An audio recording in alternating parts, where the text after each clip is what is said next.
नमस्कार, रेशूज किचनमध्ये आपल्या सर्वांचे खूप खूप मनापासून स्वागत। आज आपण तांदूळ आणि कोबीची अशी मस्त चमचमीत आणि झटपट बनणारी रेसिपी बनवणार आहोत की लहान मुलांपासून मोठ्यांपर्यंत सगळे आवडीने मागून खातील। चला तर मग रेसिपीला सुरुवात करूया। तर त्यासाठी इथे एक भांडं घ्यायचं व यामध्ये आता 2.5 वाटी तांदूळ म्हणजे अंदाजे 300 ग्रॅम हे तांदूळ घेतलेले आहेत। तर इथे मी बासमती तांदूळ वापरलेला आहे। आपण आपल्या आवडीप्रमाणे कोणताही तांदूळ वापरू शकतो। अगदी घरातील साधा तांदूळ वापरला तरीही चालेल। आता यानंतर हे तांदूळ आपण स्वच्छ धुवून घेऊयात। तर इथे मी 2 ते 3 वेळा तांदूळ स्वच्छ धुवून घेतलेले आहेत। आता यामध्ये पुन्हा यामध्ये पाणी ओतायचं। तर इथे मी 3 वाटी पाणी ओतलेलं आहे। म्हणजेच काय, तांदूळ बुडून वरती 1 इंचभर पाणी राहिलं पाहिजे, कारण तांदूळ आपल्याला यामध्ये 20 मिनिटं भिजवायचं आहे। आता यावरती झाकण ठेवून हे असंच बाजूला ठेवून देऊया। तोपर्यंत आपण दुसरी तयारी करूया। तर गॅसवरती एका मोठ्या भांड्यामध्ये पाणी गरम करत ठेवायचं। तर या पाण्याला चांगली उकळी येऊ द्यायची। तर इथे मी आता 2 चमचे रेड चिली सॉस, 2 चमचे टोमॅटो सॉस, 2 चमचे डार्क सोया सॉस, लिंबाचा रस आणि शेजवान चटणी घेतलेली आहे। त्याचप्रमाणे 2 मीडियम साईजचे चिरलेले कांदे, तसेच 1 वाटी सिमला मिरची, 1 वाटी कोबी व गाजर। तर आपल्या आवडीप्रमाणे आपण इथे अजून भाज्या वापरू शकतो। तर इकडे आता पाण्याला उकळी आलेली आहे। तर गॅस थोडासा बारीक करायचा व यामध्ये आता 1 पळी म्हणजे 1 मोठा चमचा तेल घालायचं, तसेच 2 चमचे मीठ सुद्धा घालायचं। यानंतर भिजवत ठेवलेले जे तांदूळ होते ते यामध्ये घालायचं। तर अगदी सांभाळून करायचं, कारण हातावरती पाण्याची वाफ येऊ शकते किंवा गरम पाणी सुद्धा उडू शकतं। तर पाण्यामध्ये आपण तेल व मीठ घातलेलं आहे। यामुळे काय होतं, तांदूळ लवकर शिजतो व भात एकदम मोकळा सुटसुटीत तयार होतो। आता गॅसची फ्लेम मीडियम टू हाय मध्ये ठेवायची व आपल्याला तांदूळ इथे शिजवून घ्यायचा आहे। पण तांदूळ आपल्याला पूर्ण शिजवायचा नाही, फक्त 80% तांदूळ इथे शिजला पाहिजे। तर असं अधूनमधून या पाण्याला ढवळत राहायचं। तर तांदूळ बघू शकताय एकदम पांढरा शुभ्र झालेला आहे व भांड्यामध्ये आपल्याला तांदूळ शिजवायचा होता, म्हणूनच म्हटलं होतं की भांडं थोडंसं मोठं घ्यायचं व हे भांडं मी आता अर्ध भरून घेतलं होतं। तर आता इथे तांदूळ पहा चांगला शिजत आलेला आहे। तर अजून 1-2 मिनिटातच आपण बघू शकतोय तांदूळ छान शिजलेला आहे, म्हणजे अगदी 80% तांदूळ इथे शिजलेला आहे। आता काय करायचं, या झाऱ्याने मी हा तांदूळ गाळून घेत। तर दुसरीकडे मी बुट्टीवरती ही मोठी गाळणी ठेवलेली आहे। तर गाळून घेतलेला भात यामध्ये ओतायचा, म्हणजे उरलेलं पाणी सुद्धा निथळून जातं। नाहीतर गॅसवरचं गरम भांडं उचलून त्यातून पाणी ओतून द्यायचं। यापेक्षा ही पद्धत अगदी सोपी वाटते। तर आता इथे पूर्ण भात गाळून घेतलेला आहे।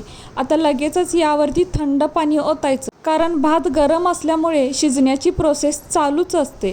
त्यामुळे भात जास्त शिजला जातो, म्हणजे ओव्हरकुक होतो। पण आपल्याला इथे 80%च भात शिजवून घ्यायचा आहे। आता यानंतर हे आपण थोडंसं साईडला ठेवून देऊयात व दुसरीकडे गॅसवर एक भांडं ठेवायचं। भांडं थोडं गरम झाले की यामध्ये 3 पळी म्हणजेच 3 मोठे चमचे तेल ओतायचं।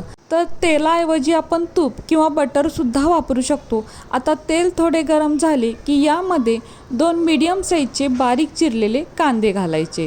तर कांदा आपल्या आवडीप्रमाणे बारीक किंवा मोठा चिरू शकतो।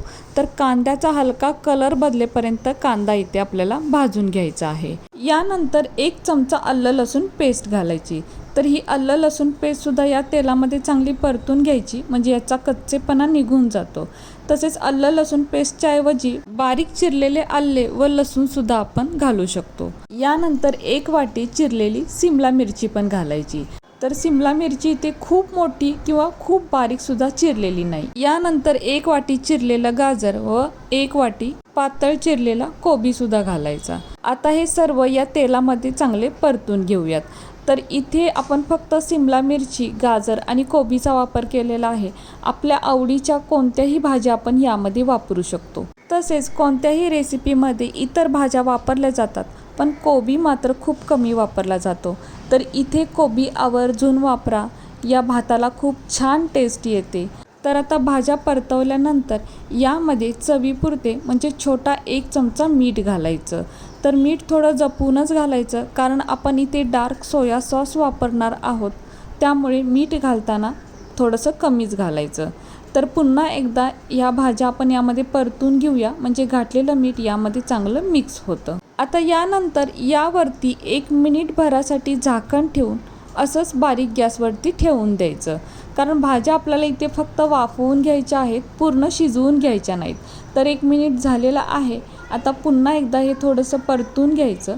तर बघू शकता भाज्या इथे थोड्याशा क्रंची झालेल्या आहेत, जास्त शिजलेल्या नाहीत. आता यानंतर आपण बाकीचे साहित्य घालूयात.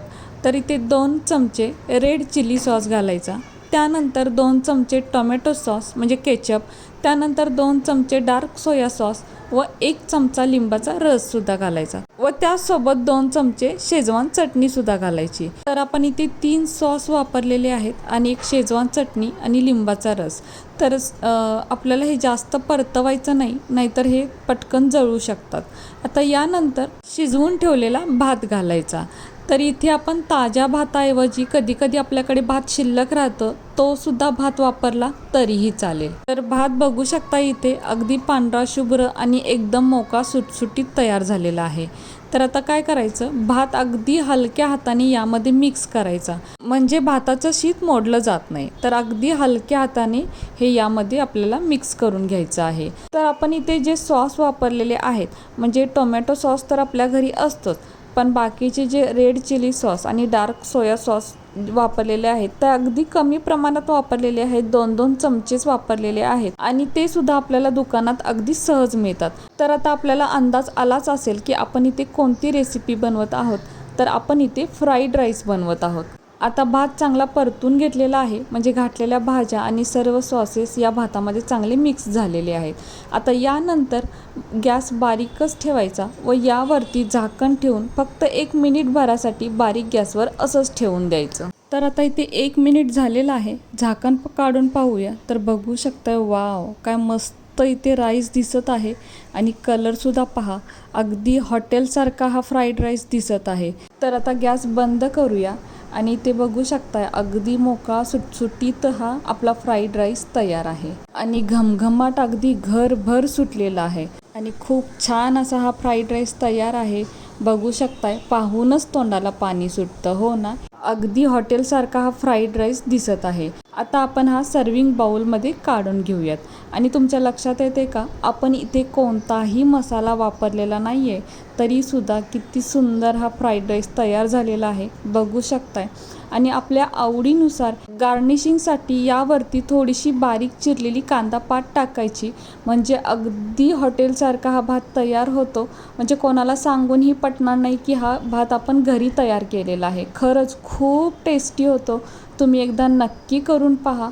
ज्या वेळेला जेवण बनवायचा कंटाळा येतो किंवा काहीतरी वेगळं खावंसं वाटतं, तर अशा वेळेला हा पर्याय अगदी मस्त आहे. खरंच खूप छान लागतो हा फ्राईड राईस. आता यावरती मी कांदा पात टाकलेली नाही, कारण माझ्या घरी ती आवडत नाही. त्याऐवजी आपण यावरती कोथिंबीर जरी टाकली तरीही चालेल.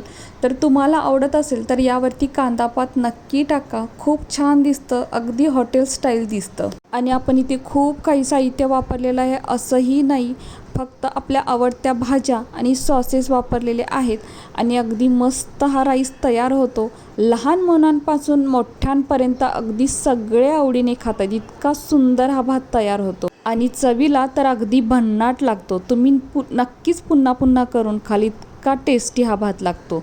तर कशी वाटली तुम्हाला ही आजची रेसिपी जर तुम्हाला आवडली असेल तर आपल्या माणसांसोबत नक्कीच शेअर करा. आणि हो, व्हिडिओ जर तुम्हाला आवडला असेल तर प्लीज आपल्या या व्हिडिओला एक लाईक नक्कीच करा. नवीन असाल तर चॅनलला सबस्क्राईब करा, सोबत बेल आयकॉन प्रेस करा, म्हणजेच मी बनवलेले असेच नवनवीन रेसिपी सर्वात आधी तुम्हाला मिळतील. आता पुन्हा भेटू अशाच एका नवीन रेसिपीसोबत.